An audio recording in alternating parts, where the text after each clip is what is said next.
Amen.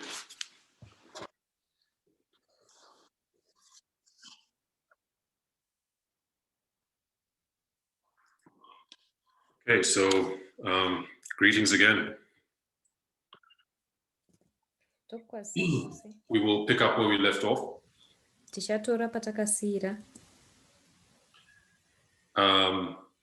And if I may share the timeline that we've been looking at.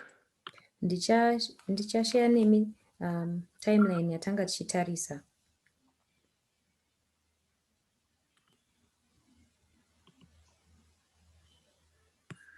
Okay, so we were looking at the case of Harris versus McRae in 1980. Tatu kutarisa nyaya ya Harris versus McRae yemna 1980. And as we look at this history, patinotarisa nhoroondo iyi, it's a lot of information. Ine information But yakawanda. as we go through this information, we must keep in mind the main objective. Asi patinoenda through information iyi ngative nepfungwa iyi mumusoro. Because we see that abortion is a critical political issue today. Tinotoona kuti abortion inyaya iri kupisa. It's a political issue that is really attached to the subject of equality. Inyaya iri political yakabatanidzwa nenyaya yedu yeequality yatinoziva. And women's ability to live. Nekugona kwemadzimai kuti vararame. And of course, we have, as in this movement, we have a background, Movement, a heritage, if I may say it that way. Movement medu tine heritage yatinayo.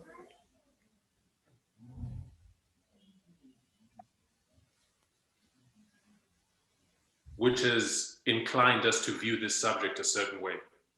Yakati tirerekere kuona nhoroondo iyi neimwe nzira yakasiyana.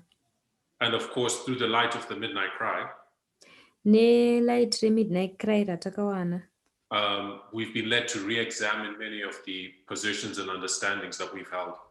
Takatoona kuti tinofana kudzokera tonoongorora dzimwe nyaya dzatakambotarisa kumashure. And on many subjects, upon re-examination, we're seeing that we were not correct. Pataizodzokera chiongorora nyaya takadzidza mumashure taiona kuti tanga tisiri correct. Or certain subjects are more complex and nuanced than we understood them before. Kana kuti dzimwe nyaya dzakanga dzakaoma kupfuura zvataifunga kuti dzakapfava. And that we really fall into a dangerous position if we oversimplify subjects that are very complex. Tikapfavisa nyaya dzakaoma idzi tinoenda mutrap yakaomarara. I say in the conversations I've had with people on this on such subjects,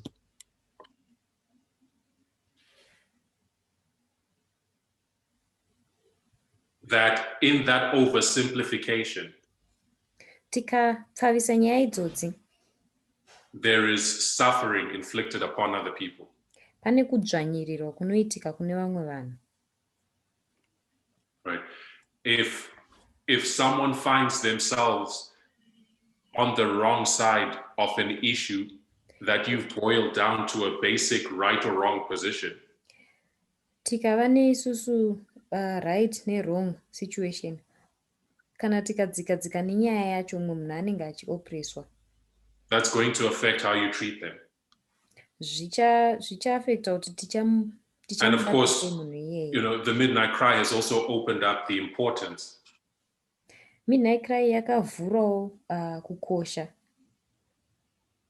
of understanding the history of the subject and viewing it in context. Kwekunzwisisa nhoroondo yenyaya nekuitarisa mucontext yayo. And that's what we've been trying to do. izvi ndo zvatari kuedza kuti tiite.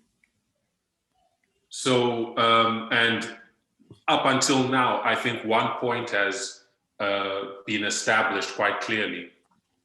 Kusvikira zvino izvi ndinofunga kuti pane point yatakaestablisha.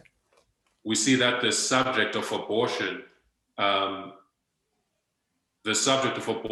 has become a proxy issue. Tinoona kuti nyaya yeabortion yakushandiswa senge proxy. That the radical right is used, that the religious right is using. Avo ve-religious right vari kutoishandisa. To advance their religious and political agenda. Kuti vafambise mberi nyaya dzavo dze-religious right.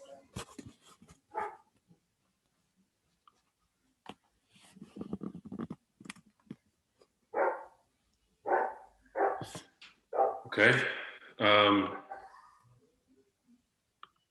So we had left off with the subject of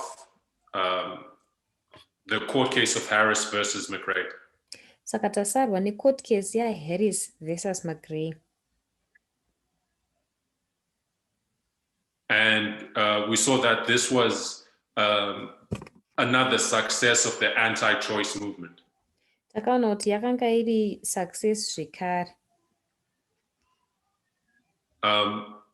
We spoke about how Cora McRae, a pregnant recipient of medical aid, takataura zvevanowana medical aid. She sued in court challenging the Hyde Amendment. Vakanga vachichallenja method yarehwa iyo.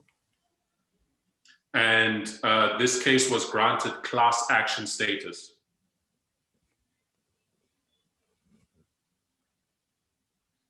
Which meant that its ruling would set a precedent countrywide. Zvaireva kuti kutongwa kwenyaya iyi kwaizoseta precedence nyika yacho yese tenderere. And what we saw yesterday was that the Supreme Court upheld the Hyde Amendment. Chatakaona ndechekuti Supreme Court yakabatirira paHyde Amendment. And we also spoke about how their reasoning in their judgment opens up a lot of problematic precedents. Takaona kuti kurizina kwavo mujudgment yavakaita kwakavhura zvakawanda.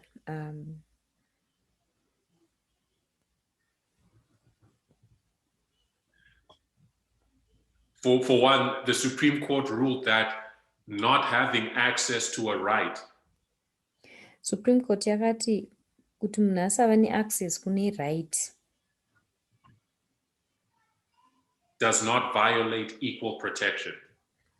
Hakuviolate equal protection kana kuchengetedzwa kwakaenzana. So if you are poor and can't afford to access that right, Saka kana iwe uri murombo usingakwanisi kuaccessa right iyoyi, it does not mean you've been denied that right. It was their reasoning.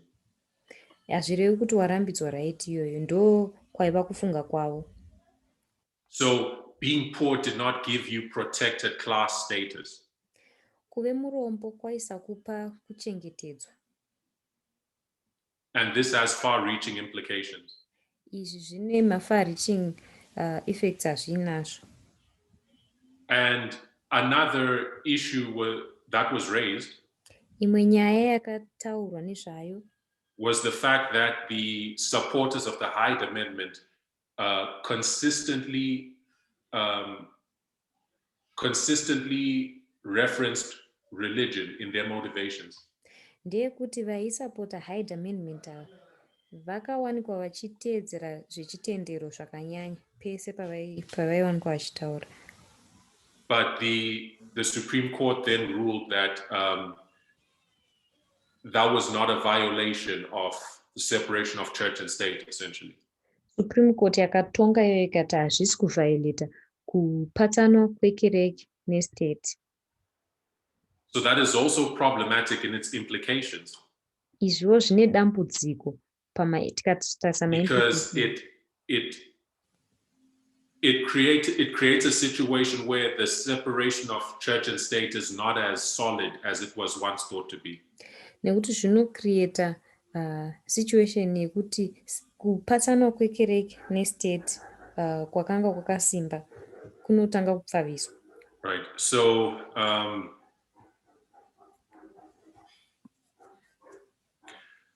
we come to the architects of the religious right. Tinosvika isusu pakuvakwa kwe-religious right. Paul Weyrich and Jerry Falwell. Vana Paul Weyrich, vana Jerry Falwell. As they saw how things played out with this case, pavaiona kuti zvinhu zvaifamba sei munyaya iyi yatabva to them, it confirmed to them their wisdom. Kwavari zvaisimbisa yavaiti wisdom yavo. In centering abortion in their strategy. Zvakabva zvaisa abortion sestrategy yavo.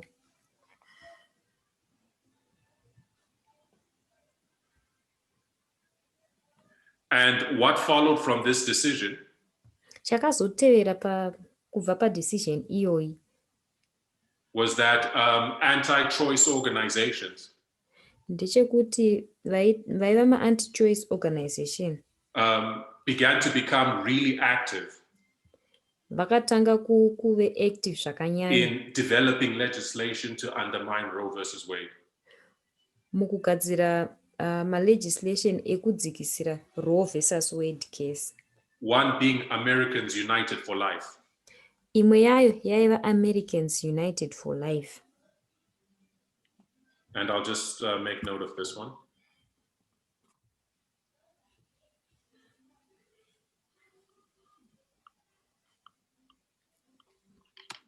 So you have Americans United for Life.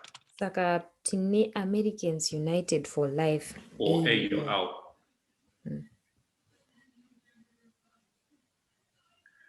Now, Americans United for Life was founded in 1971. Americans United for Life yakaumbwa iyo muna 1971. And its purpose was to advocate against advances that they felt undermined a biblical worldview. Donzvo ravo raiva rekuchengetedza kubva kune zvavaifunga kuti zviri kudzikisira Bhaibheri. They focused on abortion, vakanyanyotarisisa nenyaya yeabortion, embryonic stem cell research,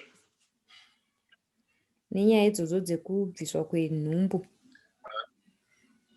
contraception, nyaya dzemacontraception, and death with dignity efforts. Nenyaya dzekuti munhu afe aine chiremerera. And also against what it considered unnatural methods of childbearing, such as in vitro fertilization. Nenyaya yavaitarisa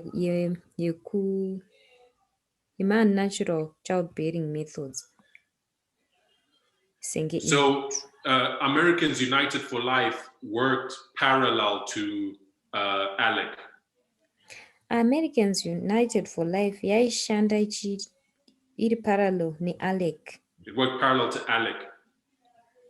Yaishanda iri and parallel ALEC, you'll remember, is the American Legislative Exchange Council. ALEC ndiyo iya American Legislative Exchange Council.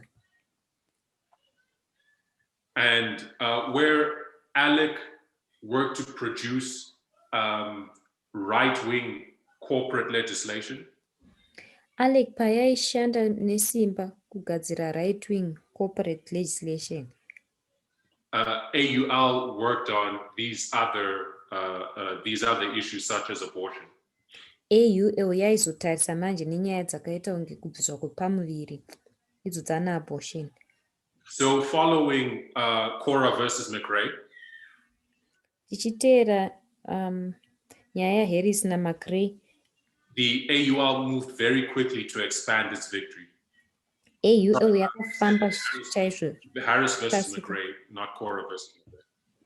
AUL yakafamba nekukasika kuti isimbise madziko ayo. Right, so following Harris versus McRae, the AUL moved very quickly to expand their victory. AUL yakafamba chaizvo kuti vaexpand mavictories avanga vaita.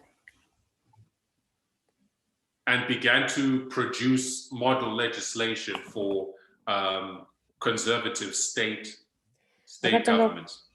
Vakatanga kugadzira legislation yechimanje manje.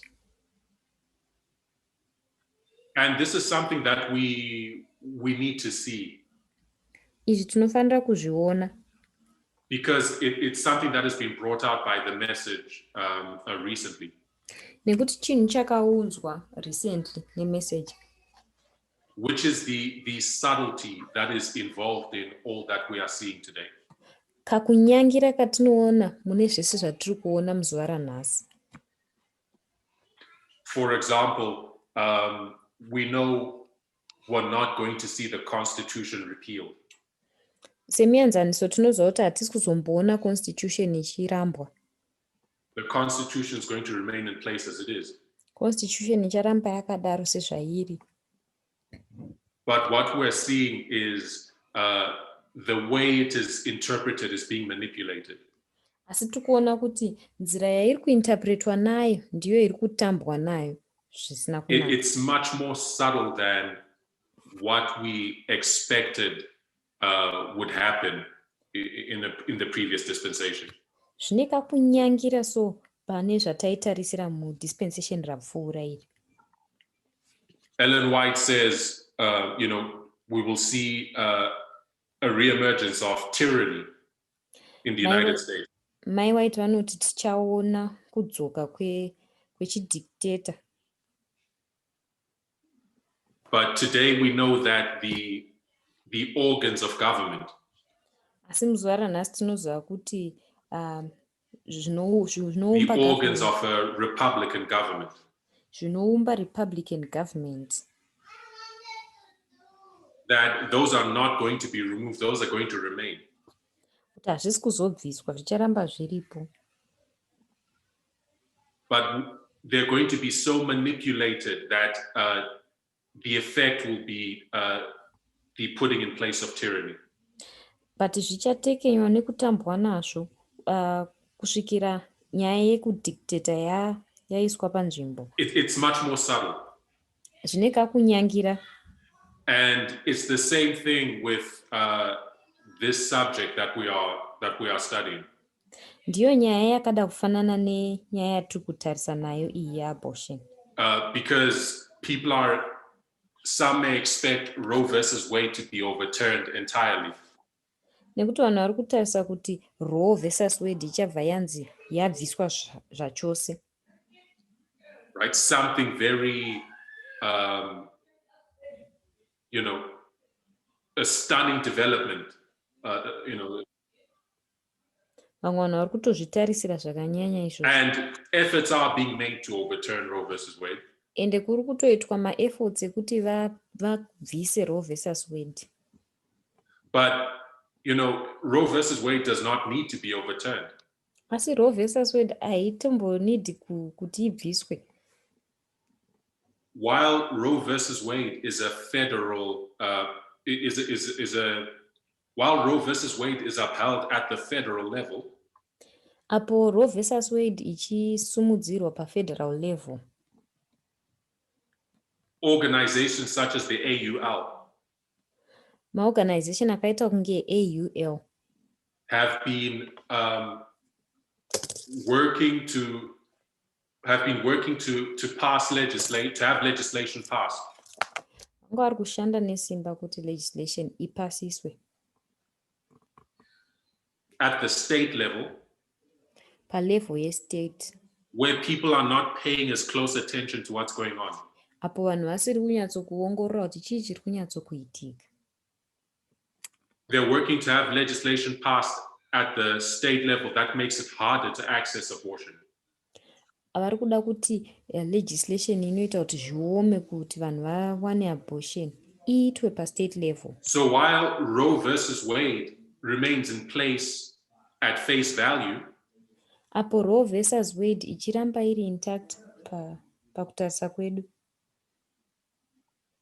in truth it has been hollowed out. Muchokwadi yakatobviswa. Right, it has been emptied out.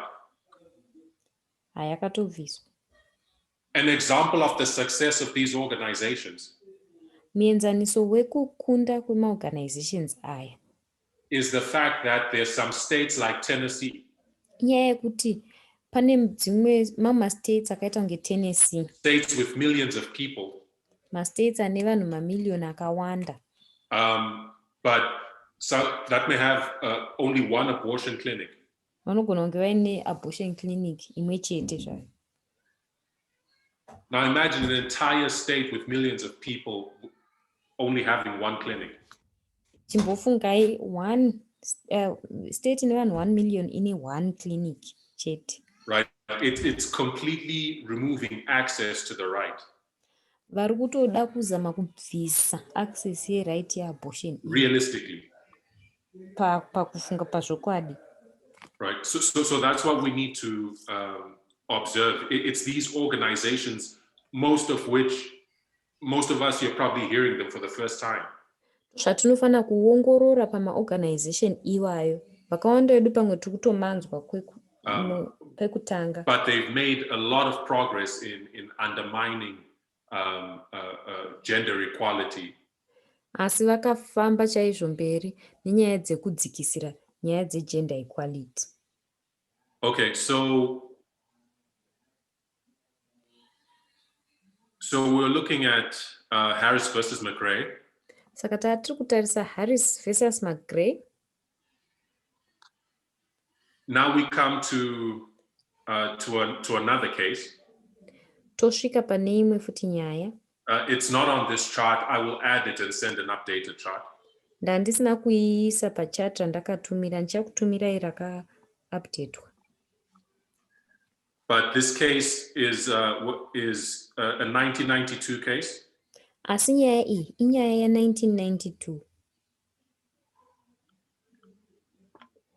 The 1992 case of Planned Parenthood. Nyaya ya 1992 ye-Planned Parenthood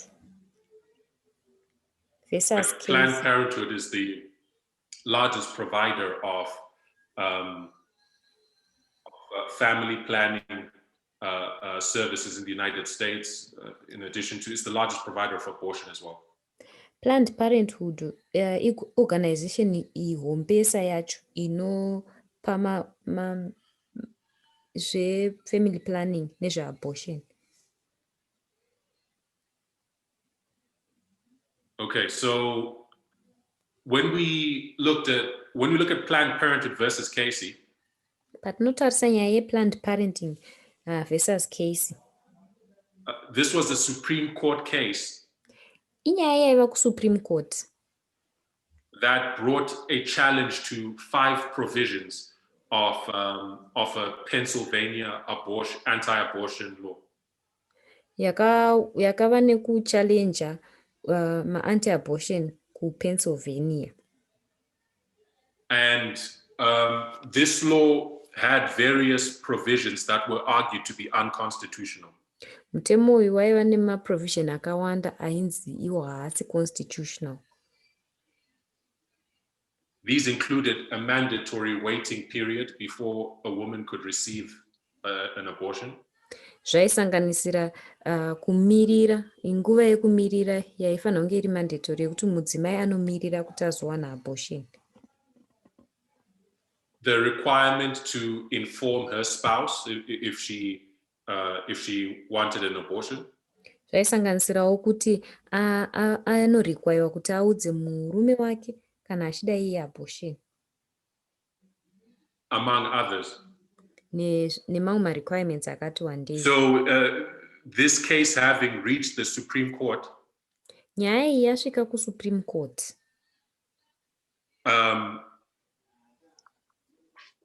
it essentially became a re-evaluation of Roe versus Wade in its entirety.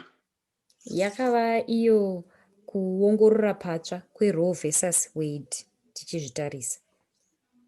So people watch this case very closely. Vanhu vakatarisa nyaya iyi padhuze. Because they saw that the rights that were gained through Roe versus Wade were hanging in the balance. Nekuti vakaona kuti marights akanga auya neRoe versus Wade akanga achihenga mubalance. But the court upheld the constitutional right for a woman to have abortion. Asi koti yakasumudzira constitutional right yekuti mudzimai abvumidzwe kuve neabortion. So that the fundamental right to have access to an abortion was preserved. Saka pakava nekuchengetedzeka kweright iyoyo yekuti mudzimai ange achikwanisa kuabort. But the details of their judgment opened up many issues. Asi ukazotarisa manje madetails emutongo wavo akavhura mamwe issues akatowandisa. I've done some reading on this case and it's very technical. Ndakamboverenga necase iyi ende iri very technical. But to put it simply, asi kuzvipfavisa hedu, while they upheld the right for a woman to have an abortion, apo vaisumudzira nyaya right yemudzimai kuti ave neabortion, they lowered the bar for the types of things anti-choice organizations could do. vakabva vadzikisira bar yezvinhu zvaikwanisa kuitwa nema-anti-choice organization to make abortion harder to access.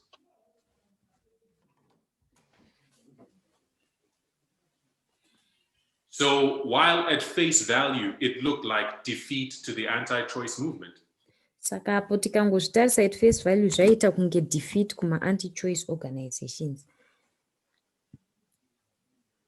The anti-choice movement saw a gold mine of opportunities. Vaya ve-anti-choice vakabva vaona zimukana rakakura in the details of the judgment. Muma-details iwayo e-judgment yakaitwa. And it's after this 1992 case. Tabva pa-1992 case iyoyi that we see organizations like Americans United for Life ndo patinotanga kuona ma-organization akaita se-Americans and other organizations nemamwe ma-organizations really going into overdrive to develop new laws for willing governments in the United States. Vachishanda zvakasimba kuda kuinfluenza nyaya iyoyi kuma-government. Okay, so as we come to our chart,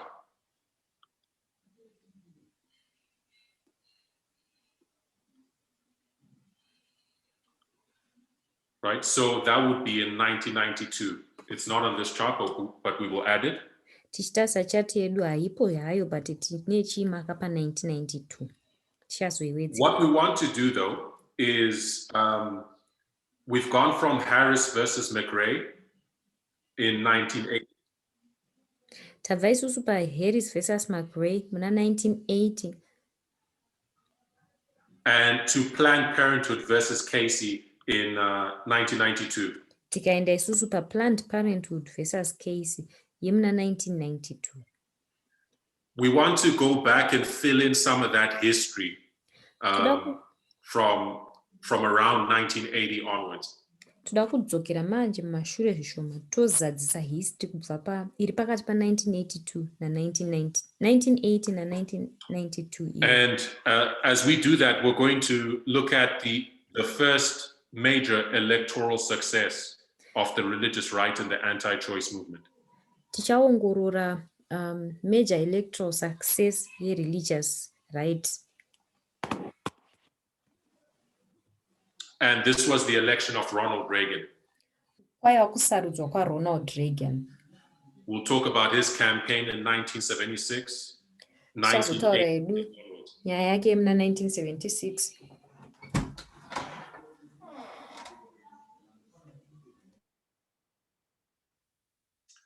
Right, so the anti-feminist shift in the strategy of the religious right. Anti-feminist shift ye strategy ye religious right. it was perfectly timed to take advantage of something. Yakataimwa zvakanyanya zvakanaka pakuti yakasvikira nenyaya idzodzi. It was perfectly timed to take advantage of the anger and resentment of working class white men.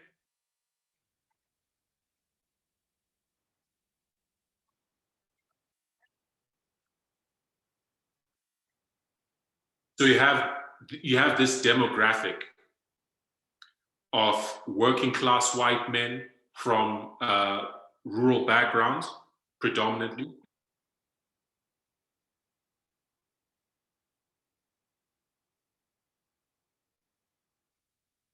And they felt that they were falling behind economically. Vakanzwa kunge vakanga vachisaririra nyaya dzemari. And that the concerns of racial minorities and women were starting to overtake their own concerns.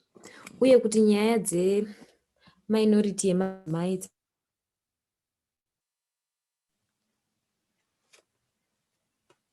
So Reagan framed a campaign strategy. Reagan akava ne-campaign strategy. Which made heavy appeals to racist attitudes. Yakaapila chaizvo kune ma-attitudes ari racist. But which also integrated anti-feminist narratives. Asi yaibatanidzawo ma-anti-feminist. So Reagan worked to integrate anti-feminism into the core of his strategies. Reagan akava nekubatanidza ma-anti-feminist muma-strategies ake. When defending his failed economic policies in 1982. Defender my economic policies akatadza in 1982. 1982.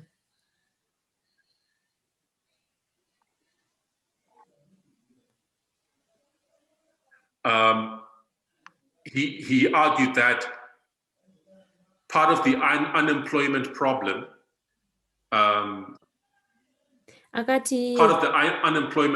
is not so much the recession that was happening.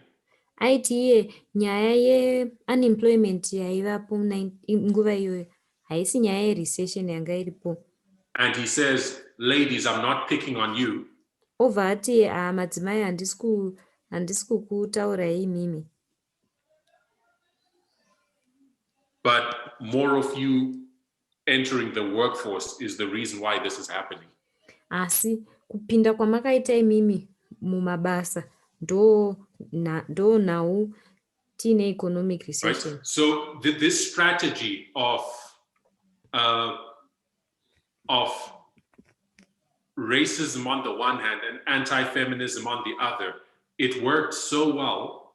Saka strategy yake yekuva ne-racism kune rimwe divi ne-anti-feminism kune rimwe divi yakashanda zvakanaka. That social scientists gave a name to Reagan's key audience. Saka ma-social scientists vakatoipa zita kune vaiteerera Reagan. They called them change resistors. Vakavati change resistant. Right? It described them as disproportionately unemployed.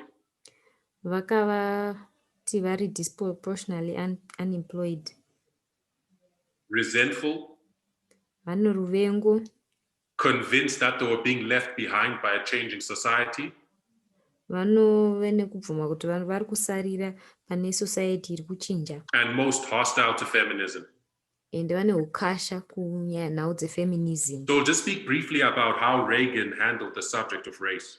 Tichitaura muchidimbu ndizvo zvakaita Reagan panyaya idzodzi.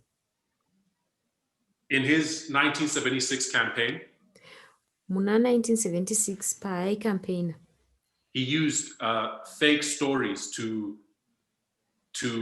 stoke racial resentment.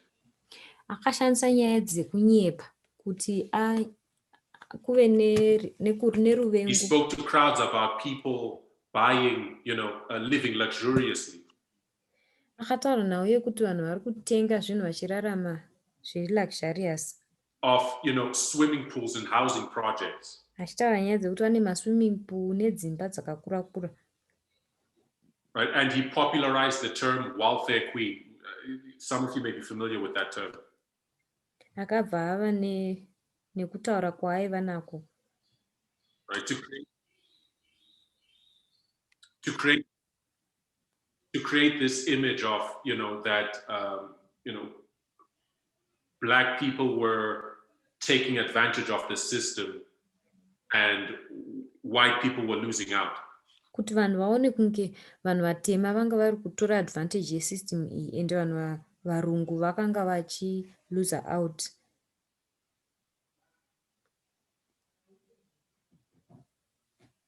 So his strategy, it heavily relied on disinformation.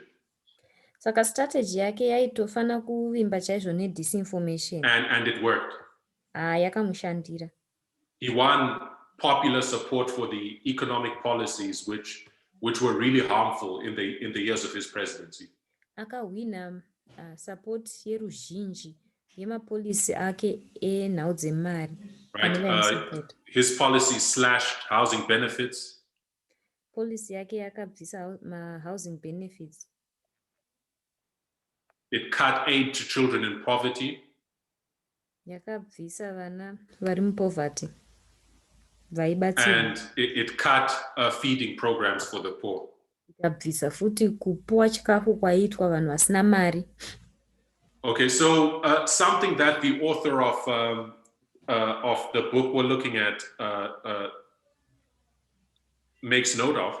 Chimwe chinotaurwa nemunyori webhuku ratiri kutarisa.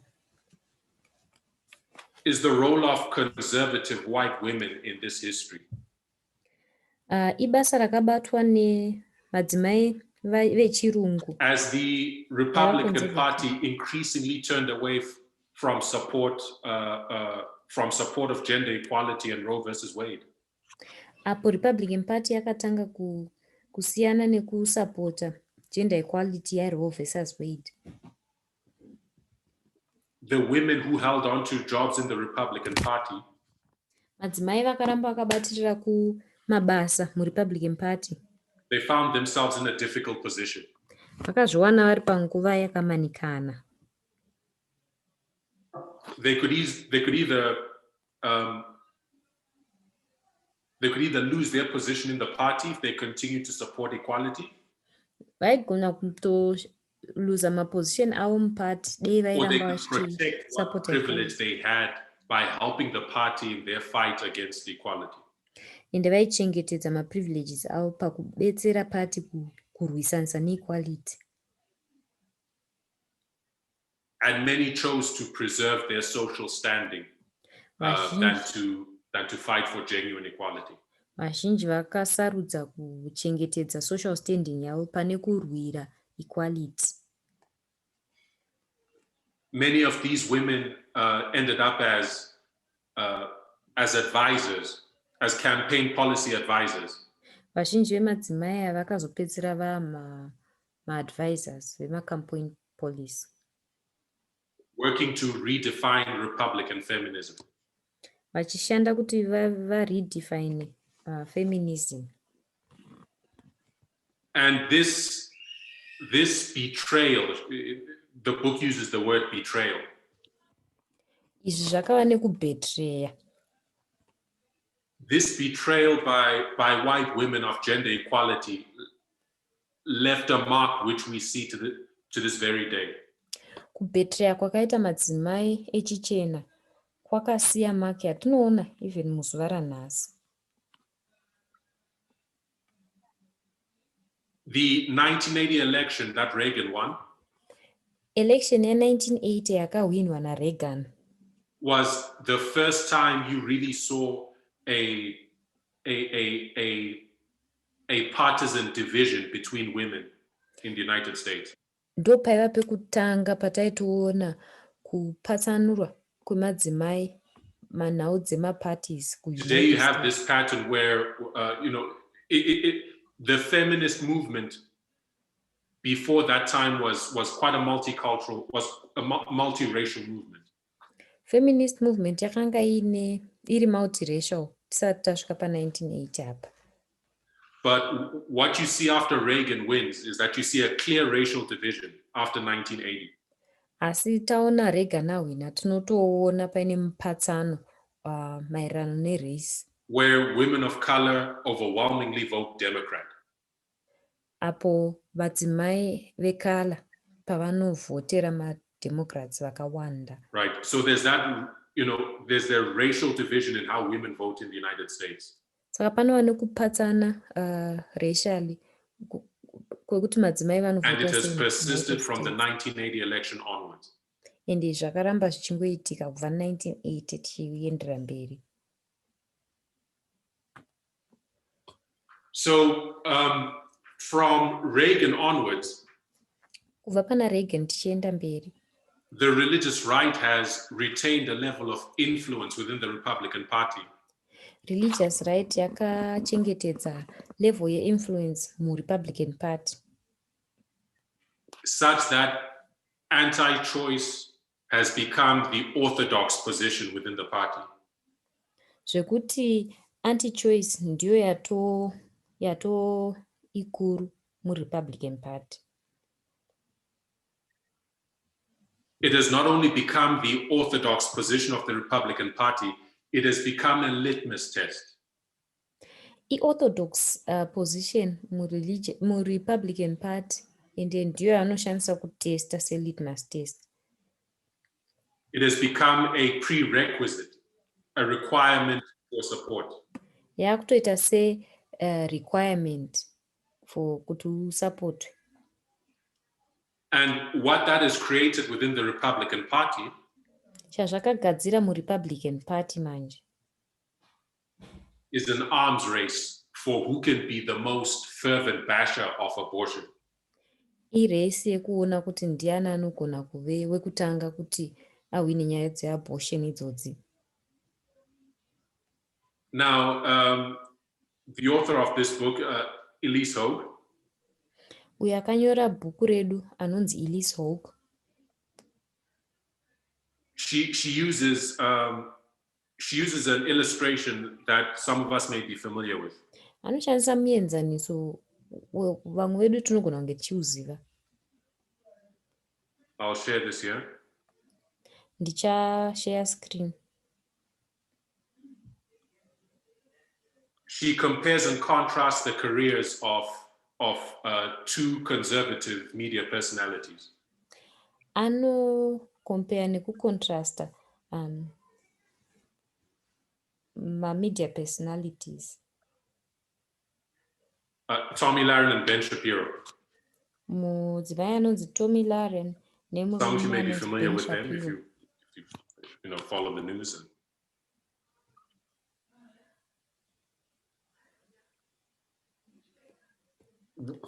When you look at Tommy Lahren, paunotarisa Tommy Lahren,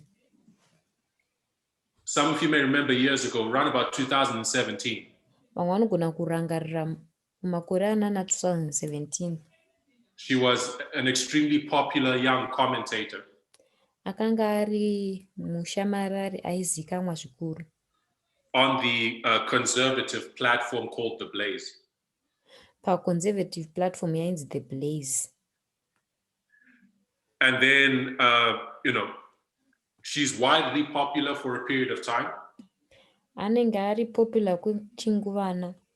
Until one morning, kudzamara mumwe musi on the talk show The View, pa-talk show yainzi The View,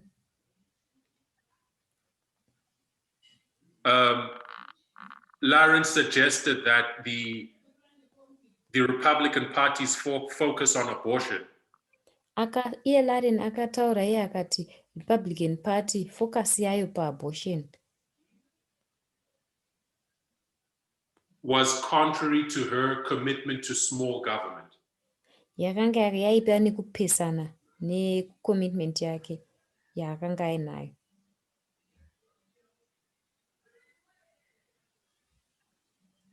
She believed the government should not interfere in people's lives. Iye aitenda kuti hurumende aisafana kupindira muupenyu hwevanhu. Right, and the anti-choice campaigning of the Republican Party was not in agreement with that. Uye anti-choice campaign yeRepublican Party akanga asina kutenderana nazvo. And you may remember, I certainly remember myself, Unogona kurangarira ini ndinozvirangarira chaizvo. The backlash that she suffered as a result of that statement. Kuti akasafa backlash nekungotaura zvinhu izvozvo. Almost overnight, she was excommunicated from the conservative right-wing media establishment. Rechimangwana anga atobviswa kuconservative right wing. She lost her show on The Blaze. Akaruza show yake yeBlaze. And has a much smaller role on a Fox News online program. Nerole yake yeFox News idiki zvayo paFox News. She lost her sponsors. Akaruza vaimusponsor. Now, you look at Ben Shapiro on the other hand. Ngationgorore Ben Shapiro kune rimwe rutivi. You could say equally as popular. Tinogona kungoti anga ari popular zvakaenzana naTommy Larry. He has his own radio show.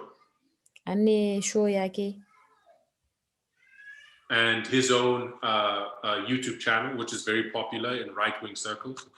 Ane channel yake YouTube inozikamwa chaizvo kuma right-wing circles.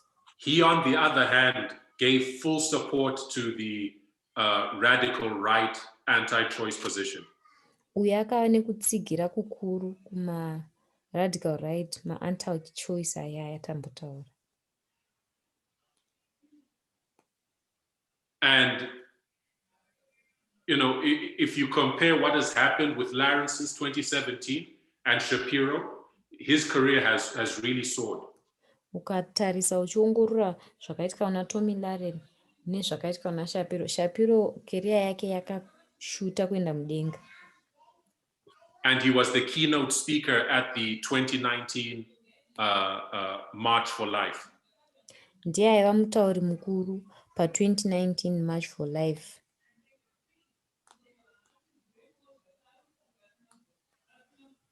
Okay, so we've covered a lot of information. Saka tataura information yakati one day. It's a lot to digest and unpack. Zvakawanda kuti tizvidzeye. But what we should see is this, we should see the progress of the religious right. Chatoda kuti tione progress ye-religious right. Their growth to power. Kukura kwavaita mukuwana simba. Through the use of this proxy of abortion. Nenyaya yekushandisa proxy yeabortion iyoyi kana yekubviswa kwepamuviri. We should see how they've used misinformation and propaganda. Tofana kuona miono yavo nyaya misinformation nenyaya dzepropaganda. How they've established organizations to advance their cause. Maorganization avakagadzira kuti vafambirire mberi nenyaya dzavo dzeabortion. How they've captured the Republican Party. Kuti vakatora sei Republican Party vakaihaka. How they've captured the right-wing media establishment. Vakahaka zvakare right-wing media.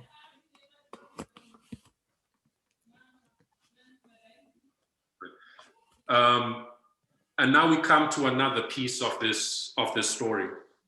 Tosvikazve pane chimwe chidanho chenyaya iyoyi.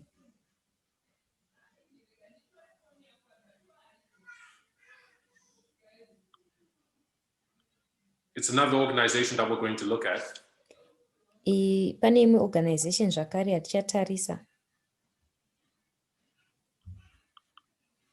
And this is the Federalist Society.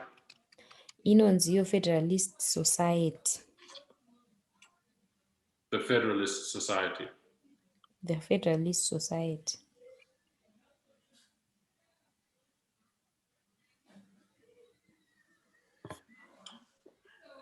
Just to put some contextual pieces for our look at the Federalist Society. Tichiisa context apo tiri kutarisa nyaya yeFederalist Society. The architects of the religious right, izvo zvinoumba religious right, they understood that they now held enough power in the Republican Party to control the agenda. vakanzwisisa kuti vaane simba rakati wandei muRepublican Party kuti vakontrole maagenda avaiva nawo. But they knew they needed more influence in Washington, D.C., at the seat of government. Asi vaizivaiwo kuti vanofanira kunge vaine influence yakati nyanyei kuWashington, D.C., pachigaro chehurumende. That's where organizations like the Heritage Foundation come in. Ndo panopinda maorganization akaita kunge the Heritage Foundation. Heritage Foundation. Heritage Foundation.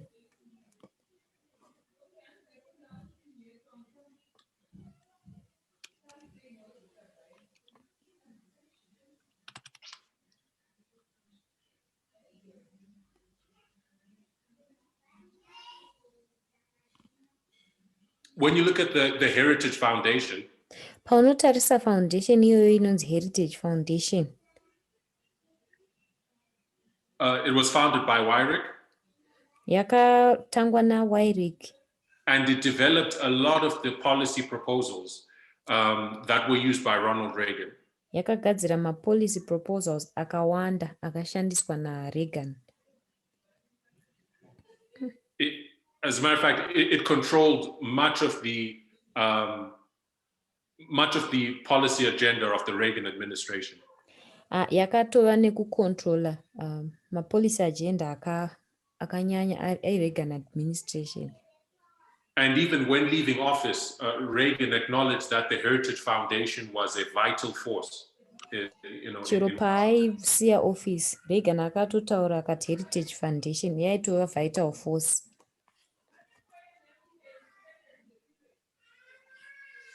So again, the architects of the religious right knew that they needed these organizations. Zvakare avo vaigadzira religious right vaiziva kuti vanonida maorganization iwaya. Right, to be able to exercise influence beyond their numbers. Kuti vakwanise kunge vaine influence yakanyanya kupfuura manumbers avaiva nawo. And so now we come to the Federalist Society. Totarisana nenyaya yeFederalist Society. The Federalist Society was one piece of their three-part strategy.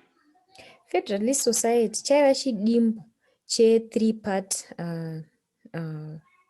to establish their vision of a dominionist national order. Chaiva chidimbu che-three-part system yavo yekuestablisha dominionism yavo yavaida kuita.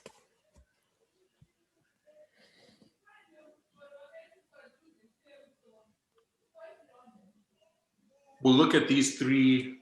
We'll look at the three parts of their strategy. Tichatarisa maboka matatu iwaya.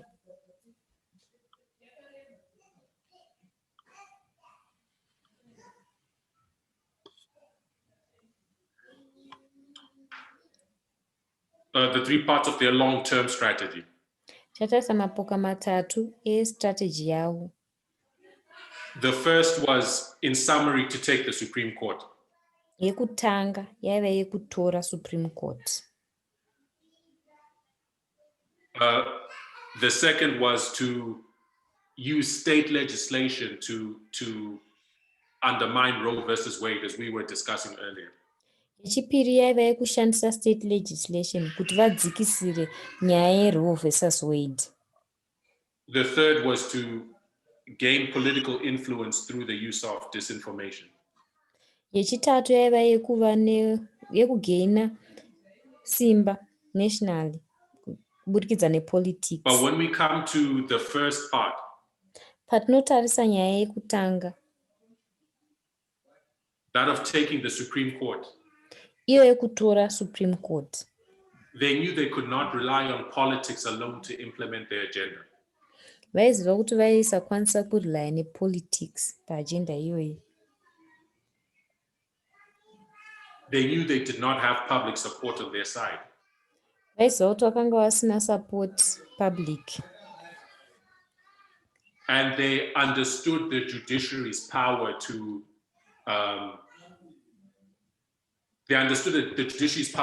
force change. Vainzwisisa nyaya yejudicial yekumanikidzira change. They had the history of cases such as Brown versus Board of Education. Vaiva nehistory yemacases akaita kunge Brown versus Board of Education.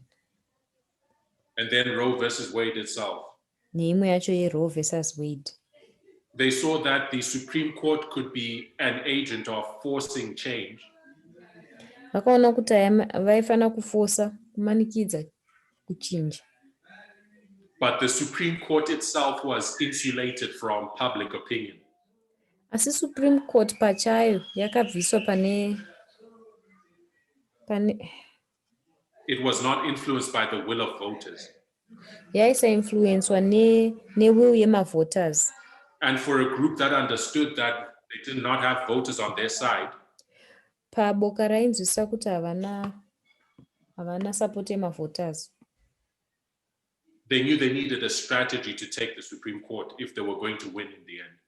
Vaiziva kuti vanofanira kunge vaine strategy yekutora Supreme Court kana vachida ivo kuhwina. So in 1982, saka mugore ra1982, a group of conservative students and professors gathered at Yale University. Boka rema-students vaiva conservative vakaungana. They gathered for a weekend. Vakaungana kweweekend. And they began the process of building a language and a culture around this idea of constitutional originalism. Vakatanga kuumba culture nemitauro yeidea yeconstitution nekutaura. And what constitutional originalism is it's an approach to interpreting the constitution. Yavanoti ivo constitutional originalism approach yekuinterpretwa kunoitwa constitution, which is narrowly based on what the framers, what they interpret the framers meant when they wrote it. Yavanoita narrow view mukutarisa kwavanoita kuti constitution inointerpretwa sei. And you remember the framers were all men. Ngatirangarire kuti vaifrema constitution vaiva varume vese. Vese vaiva vechichena. Mostly Christian. Vazhinji vavo vaiva maKristu. You remember the ideas that they had about black people and women? Tinorangarira maideas avaiva nawo maererano nevanhu vechitema nemadzimai. So at face value, constitutional originalism sounds like a good idea. Saka constitutional originalism pa face value. But when you look at its implications, it's very problematic.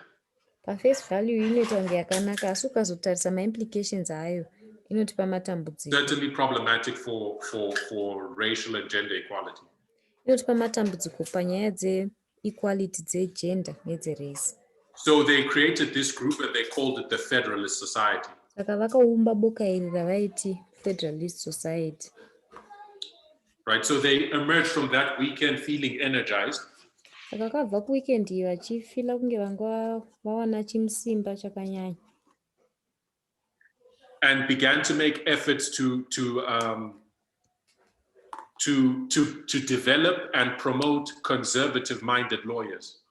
Vakatanga kuita madanho ekugadzira ma-lawyers vakanga vari conservatively minded. And to put conservative-minded lawyers in influential job positions. Nekuisa ma-lawyers vanga vari conservative pamabasa ari very influential. With an ultimate goal of installing far-right judges. Nedonzvo rekuzoisa majaji vari far-right. And since then, the Federalist Society has really grown. Kubva ipapo ma-Federalist Society yakatanga kukura. Right, it's been heavily funded by right-wing money. Inofundwa nema-right wing. And it has over 75 campus affiliates across the United States. Ine over 75 affiliates tichitarisa mu-United States. So the Federalist Society addressed the first part of that three-part long-term strategy of the religious right. Federalist Society yakaadresa first part yatambotaura ye-religious right iya ye-Supreme Court. Reagan hired many Federalists, as they were called. Reagan akashanda nema-Federalist vakawanda. And he nominated Federalist Society judges to the Supreme Court. Akasarudza ma-Federalist Society judges kuti vatonge mu-Supreme Court.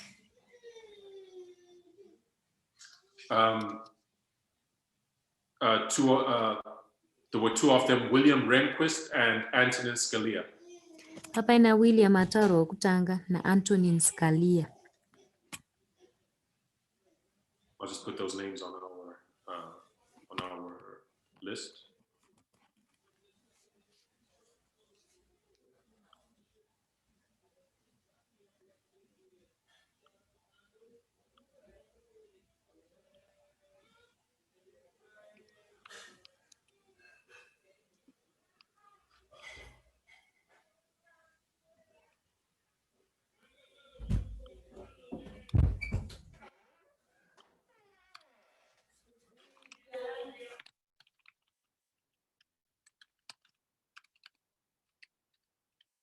William Rehnquist and Antonin Scalia.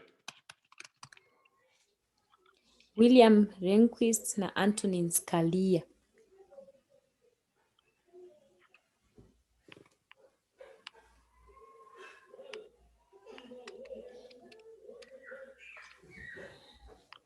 Okay, so we'll continue. Tichaenderera mberi.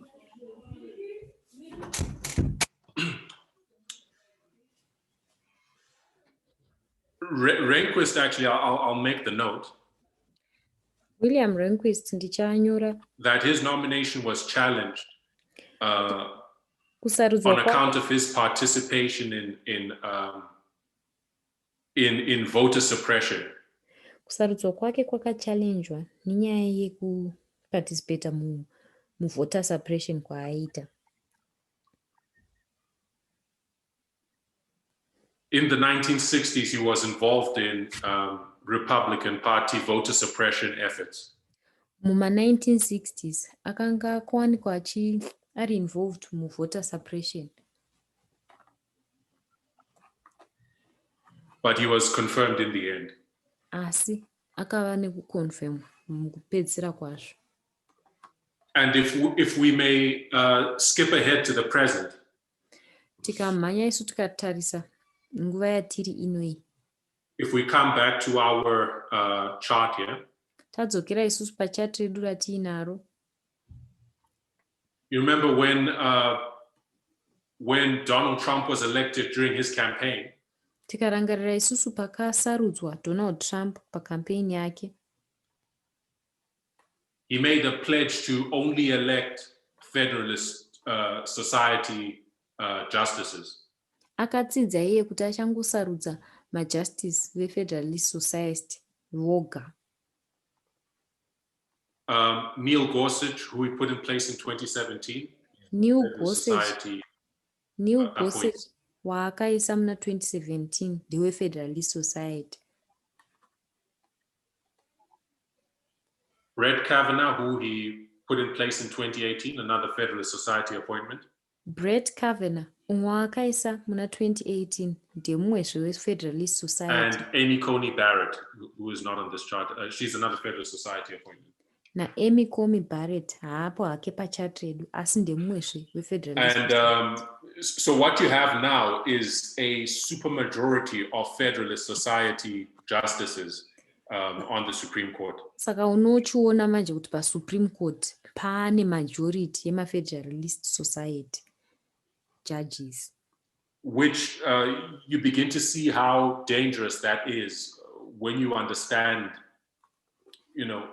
what views the Federalist Society promotes and encourages. Unotanga kuona manje kuti zviri dangerous sei kana ukaongorerawo kuti veFederalist Society vanosapota maviews api.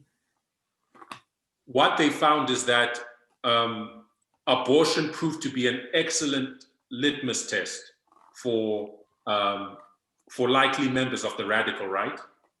Vakaona kuti nyaya yeabortion ilitmus test yakanaka chaizvo kuna avo vanoda kuveboka re-right wing. And they found that young legal minds who opposed Roe versus Wade vakaona kuti vechidiki vaiopoza Roe versus Wade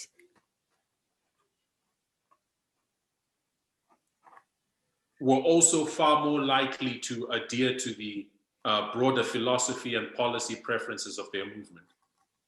vaiva more likely kuti vabatirire pamafilosophy avaiva navo. Right, so that's an important point. I point yakakosha zvikuru. They saw that those legal minds who they were trying to promote to the Supreme Court, vakaona kuti aya maminds avaitraya kupromota kuSupreme Court, if they opposed Roe versus Wade, dei vaipikisana neRoe versus Wade, right, if they held to an anti-choice position, vakabatiraiwo anti-choice position, they were also much more likely to hold to the rest of the package. Vakanga vari most likely kubatirira kune zvimwe zvese zvavaitenda. When it came to the policy platform of the radical right. Kana tauya panyaya dzepolicy platform dze-radical right. And now you have a supermajority of these people on the Supreme Court. Zvinezvi muzuva ranhasi unoona pane majority yevanhu vakadaro paSupreme Court. So, when we consider the setting of the stage for our Sunday law, takutarisa setting yestage yeSunday law yedu isusu, the Supreme Court, that part of the US government, part ye-US government yeSupreme Court,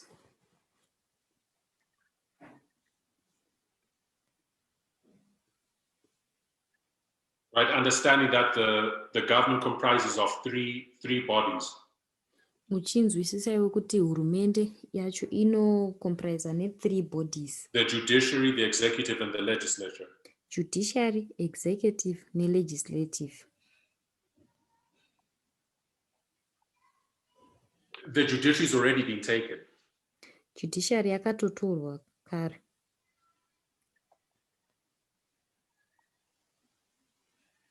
And the implications of that is going to unfold in the type of legislation that we will see,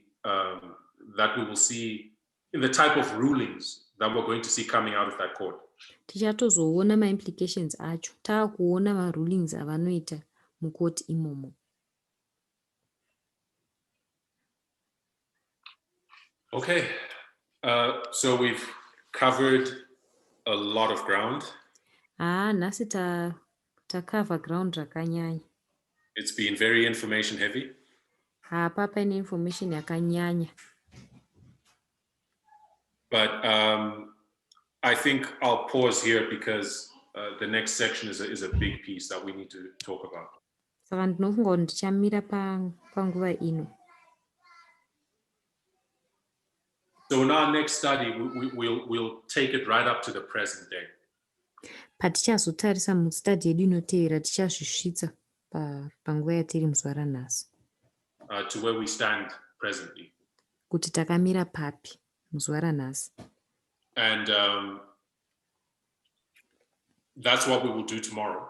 Ndo zvatichaita mangwana. But and then on Friday we're going to take a completely different approach. And then musi wechishanu tichabva tatora approach yakatosiyana zvachose.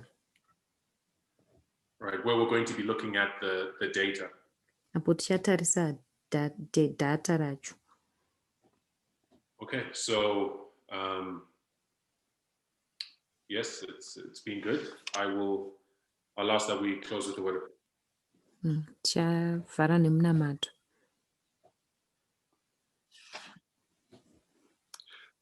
Father in heaven, we thank you for the ground we've been able to cover. Baba ari kudenga tokutendai neground ratakwanisa kukava. Lord, it's a lot of history and a lot of information. Baba, history yakanyanya neinformation yakawanda. Help us individually to do the work of taking it in. Tibetserei individually kuti tikwanise kuzviabsorba. Lord, that we may understand how to view and handle these issues today. Tikwanise kuva nemuono wakanaka nekuhandla kwakanaka kweinformation iyoyi muzuva ranhasi. Please bless us and keep us until tomorrow. Tikomborei mutichengetedze kusvikira mangwana. For we ask in Jesus' name. Nonamata muzita raJesu. Amen. Amen.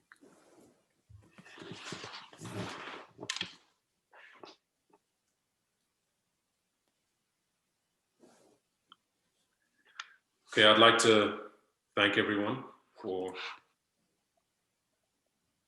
time. I pray you've been blessed and toda kutenda mese enjoy your nokunamata kuti evening, takomborerwa muve neusiku hwakanaka, afternoon or morning, kana masikati kana mangwanani, depending on wherever you are in the world. zvichibva nekuti muri kupi pasi tende. God bless. Mwari akukomborerei.